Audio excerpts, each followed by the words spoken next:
പ്രിയ വിദ്യാർത്ഥികളെ, ഇന്നത്തെ ക്ലാസ്സിൽ നമ്മൾ ഡിസ്കസ് ചെയ്യാനായിട്ട് പോകുന്നത് +1 അക്കൗണ്ടൻസിയിലെ സെക്കൻഡ് ചാപ്റ്റർ ആയിട്ടുള്ള തിയറി ബേസ് ഓഫ് അക്കൗണ്ടിങ്ങിനെ കുറിച്ചാണ്. അതിലെ വളരെ ഇമ്പോർട്ടൻ്റ് ആയിട്ടുള്ള ക്വസ്റ്റ്യൻസ് ആണ് നമ്മൾ ഇന്നത്തെ ക്ലാസ്സിൽ ഉൾക്കൊള്ളിച്ചിരിക്കുന്നത്. 1 മാർക്ക് മുതൽ 4 മാർക്ക് വരെ ക്വസ്റ്റ്യൻസുകൾ ഈ ചാപ്റ്ററിൽ നിന്ന് ചോദിക്കാറുണ്ട്. വളരെ പ്രധാനപ്പെട്ട അക്കൗണ്ടിങ് കൺസെപ്റ്റ്സുകളും അക്കൗണ്ടിങ് പ്രിൻസിപ്പിൾസ്, അതുമായി ബന്ധപ്പെട്ട അക്കൗണ്ടിങ് സ്റ്റാൻഡേർഡുമായി ബന്ധപ്പെട്ട കാര്യങ്ങൾ ഒക്കെയാണ് ഈ ചാപ്റ്ററിൽ നമുക്ക് പഠിക്കാനായിട്ടുള്ളത്. വളരെ അധികം പ്രാധാന്യം കൊടുത്ത് പഠിക്കേണ്ട ഒരു ചാപ്റ്റർ ആണ്. അതുകൊണ്ട് തന്നെ ഈ പറയുന്ന ക്വസ്റ്റ്യൻസുകൾ നിങ്ങൾ നന്നായി ഒന്ന് നോട്ട് ചെയ്ത് വയ്ക്കുക. അതുപോലെ തന്നെ കൂടുതലായിട്ട് ഇത് പഠിക്കാനായിട്ട് ശ്രമിക്കുക. നമുക്ക് ക്ലാസ്സിലേക്ക് കടക്കാം. സെക്കൻഡ് ചാപ്റ്ററിലെ നമ്മൾ 1 മാർക്കിന്റെ ക്വസ്റ്റ്യൻസ് ആണ് ഇവിടെ ആദ്യമായിട്ട് ഡിസ്കസ് ചെയ്യാനായിട്ട് പോകുന്നത്. നമുക്ക് നോക്കാം. First one, the rules and guidelines used in preparing accounting reports are called GAAP, generally accepted accounting principle എന്നാണ് അതിന് പറയുന്നത്. Second one, the policy of anticipating no profits and provide for all possible losses. ഈ policy ഏത് convention അനുസരിച്ചിട്ടാണ്? Arise due to the convention of ഏതാണ്?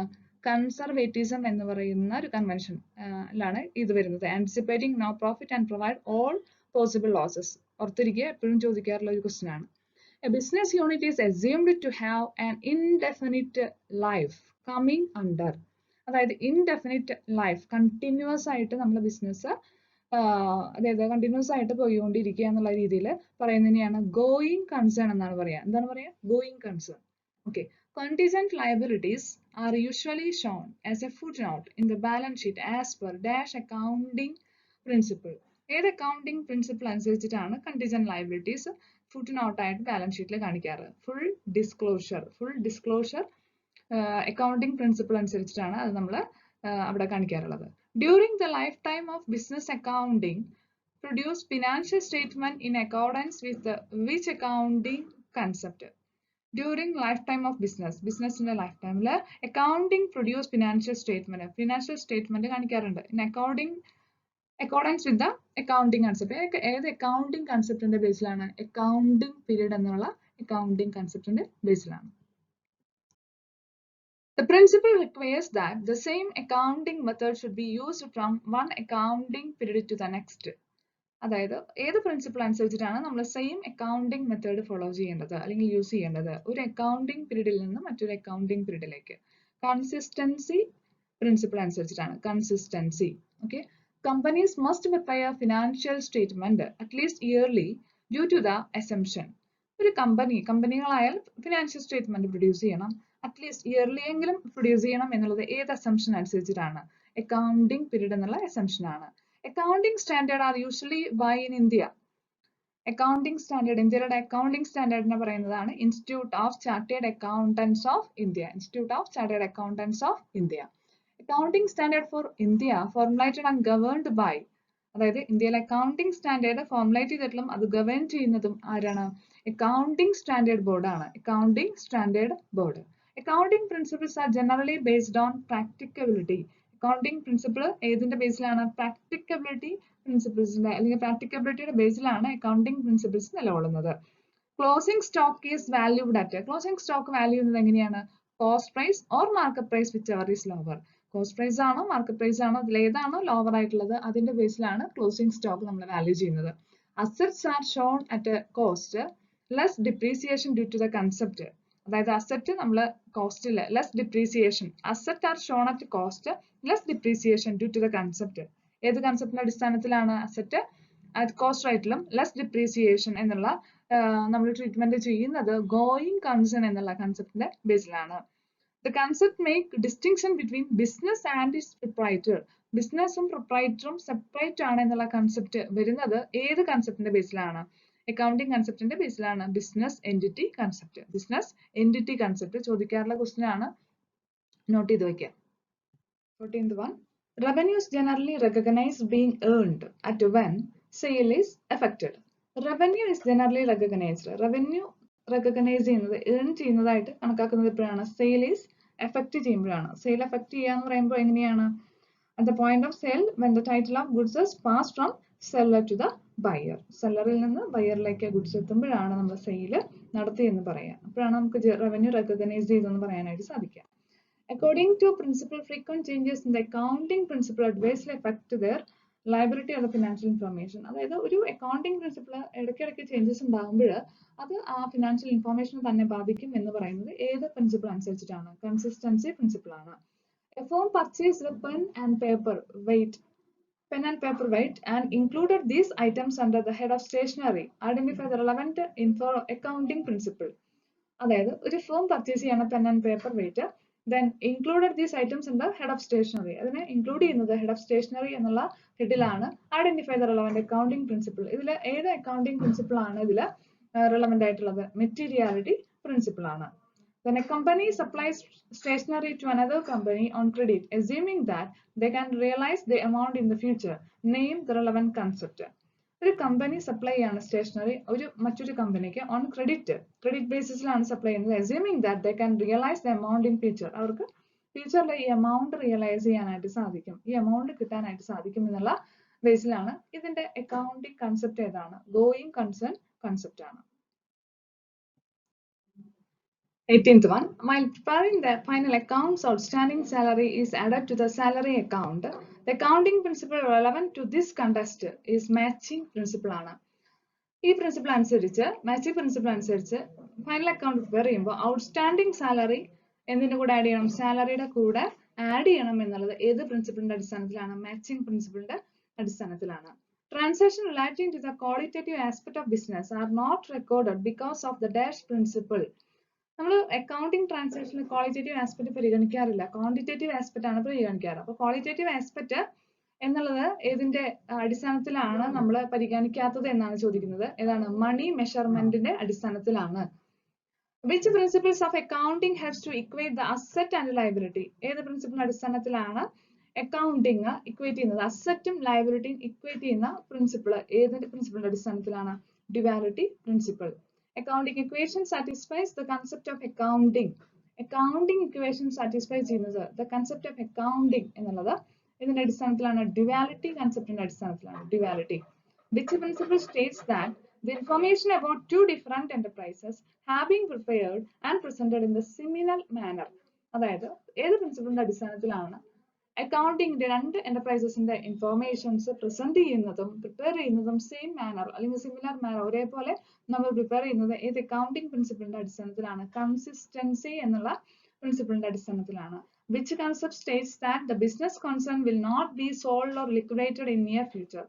ഏത് business കൺസെപ്റ്റിന്റെ അടിസ്ഥാനത്തിലാണ് നമ്മൾ അണ്ടർസ്റ്റുഡ് ചെയ്യുന്നത് അല്ലെങ്കിൽ വിചാരിക്കുന്നത് അല്ലെങ്കിൽ മനസ്സിലാക്കുന്നത്? Business concern will not be sold, അതായത് വിറ്റുപോകുന്നില്ല അല്ലെങ്കിൽ ലിക്വിഡേറ്റ് ചെയ്യുന്നില്ല ഫ്യൂച്ചറിൽ അടുത്തൊന്നും. അതായത് അതങ്ങനെ എക്സിസ്റ്റ് ചെയ്യാണ്, ലൈഫ് ലോങ് എക്സിസ്റ്റിംഗ് ചെയ്യാന്നുള്ളത് ഏത് കൺസെപ്റ്റിന്റെ അടിസ്ഥാനത്തിലാണ് നമ്മൾ മനസ്സിലാക്കുന്നത്? Going concern.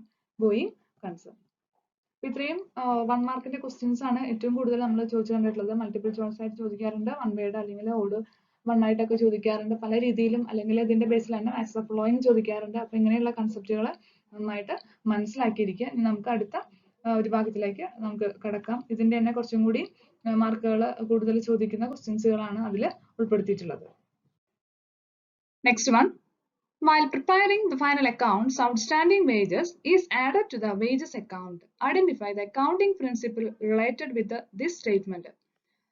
Final account prepare ചെയ്യുമ്പോൾ ഔട്ട്സ്റ്റാൻഡിംഗ് വേജസിന്റെ ഒപ്പം നമ്മൾ ആഡ് ചെയ്യണം എന്നുള്ളത് ഏത് അക്കൗണ്ടിംഗ് പ്രിൻസിപ്പിൾ അനുസരിച്ചിട്ടാണ് നമ്മൾ പറഞ്ഞിരിക്കുന്നത്? മാച്ചിങ് പ്രിൻസിപ്പിൾ ആണ്. നമ്മൾ ഇതിന് മുമ്പത്തെ ഒരു ക്വസ്റ്റ്യനിലും നമ്മൾ സാലറിയുടെ കേസ് പറഞ്ഞിരുന്നു. മാച്ചിങ് പ്രിൻസിപ്പിൾ ആണ് അതിന്റെ answer. As per business entity concept, owner of the business is.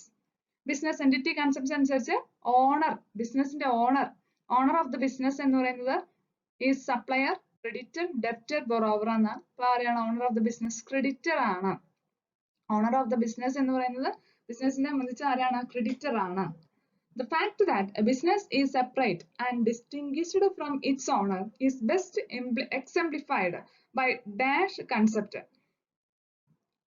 The fact that business is separate and distinguished from its owner. നമ്മൾ പഠിച്ചിട്ടുള്ളതാണ് ഒരു കൺസെപ്റ്റ് അനുസരിച്ച് ബിസിനസ് ഇതിൽ നിന്ന് സെപ്പറേറ്റഡ് ആണ്, ഓണറിൽ നിന്ന് സെപ്പറേറ്റഡ് ആണ്. ഇത് ഏത് കൺസെപ്റ്റ് അനുസരിച്ചിട്ടാണ് പറഞ്ഞിരിക്കുന്നത്?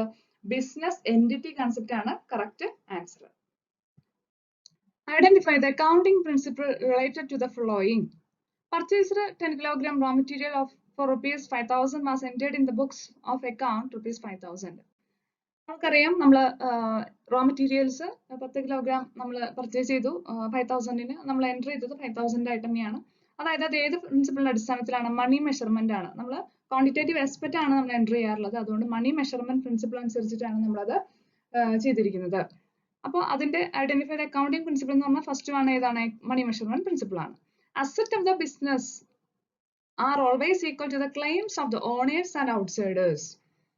അത് എന്ത് പ്രിൻസിപ്പിളിന്റെ അടിസ്ഥാനത്തിലാണ്? ഡ്യുവൽ ആസ്പെക്ട് ആണ്. ഡ്യുവൽ ആസ്പെക്ട്, അതായത് നമ്മൾ പറയാറുണ്ട് total assets will be equal to the capital in owners equity and liability of outside liability to the outsiders എന്ന് പറയാറുണ്ട്. Asset of the business are always equal to the claims of owners and outsiders. അത് dual aspect അനുസരിച്ചിട്ടാണ്. Dual aspect ചോദിക്കാറുള്ളതാണ്, not ചെയ്ത് വെക്കുക. Arun constructed a building for rupees 5 lakh for his new business concern. After 2 years, the market value of the building is enhanced to rupees 8 lakh. Okay, 8 lakh rupees ആയിട്ട് മാറി. അത് if you are accountant, which amount appears in the books? What is the accounting principle support your accounting? നമ്മൾ Arun construct ചെയ്യുന്നത് building എത്ര രൂപയ്ക്കാണ്?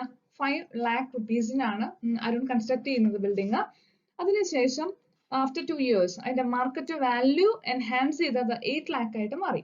Market value പിന്നീടാണ് enhance ചെയ്യുന്നത്. അത് എത്രയായിട്ട് മാറി? 8 lakh ആയിട്ട് മാറി. നമ്മൾ ഒരു അക്കൗണ്ടന്റ് ആണെങ്കിൽ നിങ്ങൾ ഇത് ഏത് അക്കൗണ്ടിങ് പ്രിൻസിപ്പിൾ അനുസരിച്ചിട്ടാണ് എൻ്റർ ചെയ്യുന്നത്? What is accounting principle support your recording? നിങ്ങൾ റെക്കോർഡ് ചെയ്ത അക്കൗണ്ടിങ് പ്രിൻസിപ്പിളിനോട് ബന്ധപ്പെട്ട എന്താണ് പ്രിൻസിപ്പിൾ ഏതാന്നുള്ളതാണ് നമ്മളോട് ചോദിച്ചിരിക്കുന്നത്. അപ്പൊ നമുക്കറിയാം ഇത് നമ്മൾ എൻ്റർ ചെയ്യേണ്ടത്, ഒരു അക്കൗണ്ടന്റ് ആണെങ്കിൽ നമ്മൾ എൻ്റർ ചെയ്യേണ്ടത് എത്രയാണ്? rupees 5 lakh ആയിട്ടാണ് എൻ്റർ ചെയ്യേണ്ടത്. കാരണം ഹിസ്റ്റോറിക്കൽ കോസ്റ്റ് പ്രിൻസിപ്പിൾ പറയുന്നത് എന്താണ്? All transaction should be recorded at there acquisition cost. നമ്മൾ എങ്ങനെയാണ്? നമ്മൾ എക്വിസിഷൻ കോസ്റ്റിലാണ് നമ്മൾ എന്ത് ചെയ്യേണ്ടത്? റെക്കോർഡ് ചെയ്യേണ്ടത്. ആഫ്റ്റർ 2 yearsന്റെ ഇതിന്റെ വാല്യൂ 8 lakh ആയിരിക്കാം, പക്ഷെ നമ്മൾ റെക്കോർഡ് ചെയ്യേണ്ടത് എത്ര രൂപയ്ക്കാണ്? 5 lakh rupees ആണ്. അപ്പൊ അത് ഏത് അക്കൗണ്ടിംഗ് പ്രിൻസിപ്പിൾ അനുസരിച്ചിട്ടാണ്? ഹിസ്റ്റോറിക്കൽ കോസ്റ്റ് പ്രിൻസിപ്പിൾ ആണ് ഇത് വരിക. Correct answer historical cost principle.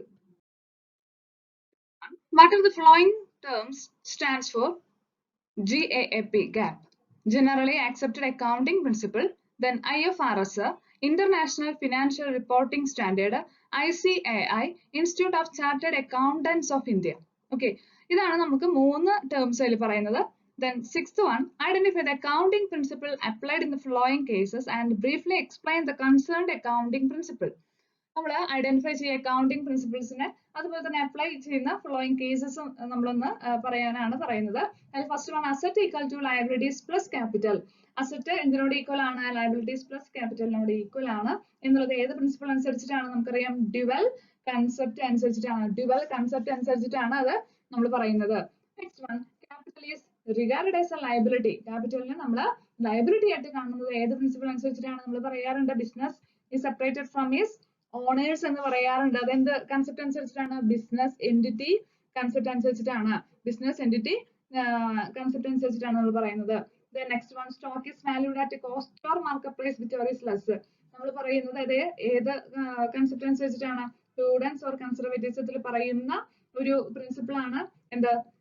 Stock is valued at cost or market price which is less എന്നുള്ളത്. ഓക്കെ, അപ്പൊ നമുക്ക് ആ 2-3 കാര്യങ്ങൾ നമുക്ക് നിങ്ങൾ നന്നായി പഠിച്ചു വയ്ക്കുക. എപ്പോഴും ക്വസ്റ്റ്യൻസ് വരാറുള്ള ഒരു ഭാഗമാണിത്. Rajesh is a manager with a great expertise in management and leading his firm very well, but his expertise does not find a place in the accounting records of the firm. Is it genuine according to the rules of accounting? State your answer with the reason. ഇതിന്റെ answer yes എന്നാണ്. കാരണം രാജേഷ് എന്ന് പറയുന്ന മാനേജർക്ക് അദ്ദേഹത്തിന്റെ expertise അല്ലെങ്കിൽ അദ്ദേഹത്തിന്റെ management expertise കൊണ്ടും ലീഡിംഗ് കൊണ്ടും അദ്ദേഹത്തിന്റെ ഫേമിൽ നല്ല രീതിയിൽ പ്രവർത്തിക്കാനായിട്ട് സാധിച്ചു. എന്നാൽ അദ്ദേഹത്തിന്റെ expertise does not find a place in accounting records. Expertise കൊണ്ടുള്ള കാര്യങ്ങൾ അക്കൗണ്ടിംഗ് റെക്കോർഡ്സിലൊന്നും വന്നിട്ടില്ല. Is a genuine according to the rules of accounting. അദ്ദേഹത്തിന്റെ ക്വാളിറ്റിയോട് ബന്ധപ്പെട്ട കാര്യങ്ങൾ നമുക്ക് അക്കൗണ്ടിംഗ് റെക്കോർഡ് കാണിക്കാനായിട്ട് സാധിച്ചില്ല. അത് ജെന്യൂൻ ആണോ എന്നുള്ളതാണ് ചോദ്യം. യെസ് എന്നുള്ളതാണ് അതിന്റെ answer. State your answer with the reason. എന്താണ് അതിന്റെ correct answer? Money measurement concept എന്നാണ്. മണി മെഷർമെന്റ് എന്ന് പറയുമ്പോൾ മണി റിലേറ്റഡ് ഐറ്റംസ് ആണ് നമ്മൾ അതിൽ റെക്കോർഡ് ചെയ്യുന്നത്. മണി മെഷർമെന്റ് കൺസെപ്റ്റ് എന്നുള്ളതാണ് അതിന്റെ correct answer. Its assumption of accounting states that the capital supplied by the proprietor is a liability to the business. Describe it in one or two sentences. ഏത് assumption അനുസരിച്ചിട്ടാണ് അക്കൗണ്ടിങ്ങിന്റെ the capital supplied by the proprietor കൊണ്ടുവരുന്ന capital ബിസിനസിന് ഒരു liability ആണെന്ന് പറയുന്നത്? അതിന്റെ assumption എന്താണ്? Business entity ആണ്. Business entity. State the relevant principle or concepts. നമുക്ക് മാച്ച് ദ ഫോളോയിങ് ആയിട്ട് ചോദിക്കാൻ, അല്ലെങ്കിൽ മാച്ച് ദ ഫോളോയിങ് ആയിട്ടും ഇങ്ങനെയുള്ളത് ചോദിക്കാം, അല്ലെങ്കിൽ നമുക്ക് ഇതേപോലെ തന്നെ 4 മാർക്കിന്റെയോ അല്ലെങ്കിൽ 6 മാർക്കിന്റെയോ ക്വസ്റ്റ്യൻസ് ആയിട്ട് ചോദിക്കാനായിട്ട് സാധ്യതയുണ്ട്. Owner and business have separate existence. Owner or business have separate existence എന്താണ്? ബിസിനസ് എൻറ്റിറ്റി ആണ്. ബിസിനസ് എൻറ്റിറ്റി കൺസെപ്റ്റ് ആണ്. റെക്കോർഡിംഗ് മോണിറ്ററി ഇവന്റ്സ് ഓൺലി എന്താണ്? Money measurement concept. Business has got indefinite life എന്നുള്ളത് എന്താണ്? ഗോയിങ് കൺസേൺ ആണ്. Follow the same accounting practices year after year, അതായത് same accounting practices ആണ് ഈ ഇയറും നെക്സ്റ്റ് ഇയറും അത് ഫോളോ ചെയ്യുന്നത്. അതാണ് കൺസിസ്റ്റൻസി പ്രിൻസിപ്പിൾ ആണ്. Stock is valued at A cost price or market price whichever is less. അത് പ്രൂഡൻസ് ഓർ കൺസർവേറ്റിസം പ്രിൻസിപ്പിൾ ആണ്. സ്റ്റോക്ക് വാല്യൂ ചെയ്യുന്നത് കോസ്റ്റ് പ്രൈസിലോ അല്ലെങ്കിൽ മാർക്കറ്റ് പ്രൈസിലോ ഏതാണ് കുറവ് എന്നുള്ളതിലാണ്. Compare expense with revenue of an accounting period, ഏതാണ് കമ്പയർ ചെയ്യുന്നത്? മാച്ചിങ് പ്രിൻസിപ്പിൾ ആണ്. ഓക്കെ, ഇങ്ങനെ 6 കാര്യങ്ങൾ 3 മാർക്കിന്റെ ക്വസ്റ്റൻ ആയിട്ടാണ് ഇത് ചോദിച്ചിട്ടുള്ളത്. അപ്പോൾ ചിലപ്പോൾ നിങ്ങൾക്ക് ഓരോ മാർക്കിന്റെ ക്വസ്റ്റൻ ആയിട്ട് ഇത് സെപ്പറേറ്റ് ആയിട്ട് ചോദിക്കാം, അല്ലെങ്കിൽ ഇതിപ്പോ മാച്ച് ദ ഫോളോയിങ് ആയിട്ട് ചോദിക്കാം. വളരെ ഇമ്പോർട്ടന്റ് ആയിട്ടുള്ള പ്രിൻസിപ്പിൾസും കൺസെപ്റ്റ്സ് ആണ് ഇവിടെ തന്നിരിക്കുന്നത്. അപ്പൊ അതിനോട് ബന്ധപ്പെട്ട ചോദ്യങ്ങളും നിങ്ങൾ ഒന്ന് ഓർത്ത് വെക്കുക. ഓക്കെ, അത് വളരെ ഇമ്പോർട്ടന്റ് ആയിട്ടുള്ള ഈ ചാപ്റ്ററിൽ വളരെ ഇമ്പോർട്ടന്റ് ആയിട്ടുള്ള പ്രിൻസിപ്പിൾസും കൺസെപ്റ്റ് ആണ് ഇതിൽ പറഞ്ഞിരിക്കുന്നത്. Then match the following. Matching concept, money measurement concept, conservatism concept, voucher and bills. Then നമുക്ക് B സെക്ഷനിൽ കൊടുത്തിരിക്കുന്ന verifiable objective, salary outstanding, efficiency of the labor, provision for bad debt. അല്ല, മാച്ചിങ് കൺസെപ്റ്റിൽ നമുക്ക് വരുന്നത് എന്താണ്? മാച്ചിങ് കൺസെപ്റ്റിൽ നമ്മൾ പറഞ്ഞിട്ടുണ്ടായിരുന്നു സാലറി അല്ലെങ്കിൽ റെന്റുമായിട്ടുള്ള ഔട്ട്സ്റ്റാൻഡിങ്ങുകൾ നമ്മൾ അതാത് എക്സ്പെൻസിനൊപ്പം ആഡ് ചെയ്യണമെന്ന് പറഞ്ഞിട്ടുണ്ടായിരുന്നു. അപ്പോൾ ഇവിടെ വരുന്നത് സാലറി ഔട്ട്സ്റ്റാൻഡിംഗ് ആണ് മാച്ചിങ് കൺസെപ്റ്റിൽ വരുന്നത്. മണി മെഷർമെന്റ് കൺസെപ്റ്റിൽ നമ്മൾ എഫിഷ്യൻസി, ഒരു ലാബറിന്റെ എഫിഷ്യൻസി ഒരിക്കലും നമ്മൾ മോണിറ്ററി റെക്കോർഡിംഗിൽ ഉൾപ്പെടുത്താറില്ല. അതാണ് നമ്മൾ പറയുന്നത്. കൺസർവേറ്റിസം കൺസെപ്റ്റിൽ നമ്മൾ പറയുന്നത് പ്രൊവിഷൻ ഫോർ ബാഡ് ഡെപ്റ്റ്. എന്താണ് പ്രൊവിഷൻ? ബാഡ് ഡെപ്റ്റിന്റെ പ്രൊവിഷൻ കൺസർവേറ്റിസം കൺസെപ്റ്റിൽ നമ്മള് കൺസർവേറ്റിസം കൺസെപ്റ്റ് അല്ലെങ്കിൽ പ്രൂഡൻസിൽ നമ്മൾ അതുമായി ബന്ധപ്പെട്ടത് എന്ന് പറയുന്നത് പ്രൊവിഷൻ ഫോർ ബാഡ് ഡെപ്റ്റ് ആണ് കൺസർവേറ്റിസത്തിൽ വരുന്നത്. വൗച്ചർ ആൻഡ് ബിൽസ് എന്ന് പറയുന്നത് വെരിഫയബിൾ ഒബ്ജക്റ്റീവ് ആണ്. വെരിഫൈ ചെയ്യാനായിട്ട് നമുക്കൊരു സപ്പോർട്ടിംഗ് ഡോക്യുമെന്റ്സ് ആണ് ഈ വൗച്ചർ ആയാലും ബിൽസ് ആയാലും. അപ്പൊ ഇത്രയും കാര്യങ്ങളാണ് നമുക്കതിൽ തന്നിട്ടുള്ളത്. മാച്ചിങ് കൺസെപ്റ്റ് നമുക്ക് ഇങ്ങനെ മാച്ച് ദ ഫ്ലോയിങ് ആയിട്ട് ചോദിക്കാനായിട്ട് സാധ്യതയുള്ളതാണ്. അടുത്ത മറ്റൊരു മാച്ച് ദ ഫ്ലോയിങ് ആണ്. അതിലെ closing stock and valued at cost or market price which is less. നമുക്കറിയാം ഇത് എന്ത് പ്രിൻസിപ്പിൾ ആണ്? പ്രിൻസിപ്പിൾ ഓഫ് കൺസർവേറ്റിസം ആണ്. Principle of conservatism. Every transaction will have two aspects. Two aspects ഉള്ളത് ഇവിടെ തന്നെ നമുക്ക് പേരറിയാം, ഡ്യുവൽ ആസ്പെക്ട് ആണ്. Dual aspect concept. All business events not recorded in the accounting. Business events record ചെയ്യാറില്ല, അക്കൗണ്ടിംഗിൽ record ചെയ്യാറില്ല ഒരു ബിസിനസ് ഇവന്റ്സും. അതെന്താണ്? മെഷർമെന്റ് കൺസെപ്റ്റ് ആണ്. മെഷർമെന്റ് കൺസെപ്റ്റ് ആണ്. Accounting information should be free from bias. അതെന്താണ്? ഒബ്ജക്റ്റിവിറ്റി പ്രിൻസിപ്പിൾ ആണ്. Accounting records എല്ലാ ബയാസിൽ നിന്നും ഫ്രീ ആണ്. അതെന്താണ്? ഒബ്ജക്റ്റിവിറ്റി പ്രിൻസിപ്പിൾ ആണ് ഇത് വരുന്നത്. ഇത്രയും കാര്യങ്ങളാണ് നമുക്ക് ഈ മാച്ച് ദ ഫോളോയിങ്ങിൽ തന്നിരിക്കുന്നത്. അടുത്തത് every transaction has two aspects which will be recorded in the books of account. Identify and explain the accounting concept referred to the above by giving suitable examples. Narrate transaction which affects only the asset side of the accounting equation. Every transaction has two aspects. രണ്ട് ആസ്പെക്റ്റുള്ള ഒരു transaction ഉണ്ട്. അതാണ് duality principle ആണ്. Identify and explain the accounting concept refer to the above by giving suitable example. ഇപ്പോൾ നമ്മൾ ഈ പറയുന്ന രണ്ട് ആസ്പെക്റ്റുള്ള പ്രിൻസിപ്പിൾ ഏതാന്നുള്ളതാണ് അല്ലെങ്കിൽ കൺസെപ്റ്റ് ഏതാന്നുള്ളതാണ് ചോദിച്ചിരിക്കുന്നത്. അത് ഡ്യുവാലിറ്റി പ്രിൻസിപ്പിൾ ആണ്. Narrate, അടുത്തൊരു ക്വസ്റ്റൻ ആയിട്ട് പറഞ്ഞിരിക്കുന്നത് narrate the transaction which affects only asset side of the accounting equation. Asset സൈഡിനെ മാത്രം അക്കൗണ്ടിംഗ് ഇക്വേഷനെ ബാധിക്കുന്ന ഒരു ട്രാൻസാക്ഷൻ ഏതാണെന്നാണ് പറഞ്ഞിരിക്കുന്നത്. Started business with cash rupees 50,000 എന്നുള്ള ട്രാൻസാക്ഷൻ ആണ് ഇവിടെ രേഖപ്പെടുത്തിയിരിക്കുന്നത്. അപ്പോൾ standard business with cash rupees 50,000. Okay, ഇത്രയും കാര്യങ്ങളാണ് നമുക്ക് ഇതിൽ പറഞ്ഞിട്ടുള്ളത്. 12 ക്വസ്റ്റ്യൻസ് നമ്മൾ ഇതിൽ ഉൾപ്പെടുത്തിയിട്ടുണ്ട്. പല 3 മാർക്കിന്റെ 2 മാർക്കിന്റെ അതുപോലെ 1 മാർക്കിന്റെ ക്വസ്റ്റ്യൻസുകളും ഉണ്ട്. അപ്പൊ ഈ ചാപ്റ്ററിൽ നമുക്ക് ഇങ്ങനെയുള്ള കൺസെപ്റ്റുകൾക്ക് കുറച്ചും കൂടി ഇമ്പോർട്ടൻസ് കൊടുത്ത് പഠിക്കുക. പിന്നെ എക്സസൈസിലുള്ള കുറച്ചും കൂടി നിങ്ങൾക്ക് ക്വസ്റ്റ്യൻസ് ഒന്നുകൂടി നിങ്ങൾ ചെയ്ത് നോക്കുക. ഇത് റിപ്പീറ്റഡ് ആയിട്ട് അല്ലെങ്കിൽ പല ഇയറിലായിട്ട് ചോദിച്ച ക്വസ്റ്റ്യൻ ആൻസേഴ്സ് ആണ് ഇപ്പൊ നമ്മൾ ഡിസ്കസ് ചെയ്ത് കഴിഞ്ഞത്. അപ്പോൾ ഈ ചാപ്റ്റർ നന്നായിട്ട് പഠിക്കുക, കാരണം ഇതിൽ നിന്ന് ക്വസ്റ്റ്യൻസുകൾ വരാറുണ്ട്, വൺ വേർഡ് ആയിട്ടും ചോദിക്കാറുണ്ട്, അതുപോലെ തന്നെ 4 മാർക്ക് അല്ലെങ്കിൽ 3 മാർക്കിന്റെ ക്വസ്റ്റ്യൻസ് ആയിട്ട് ചോദിക്കാറുള്ള ഒരു ചാപ്റ്റർ ആണ്. Thank you.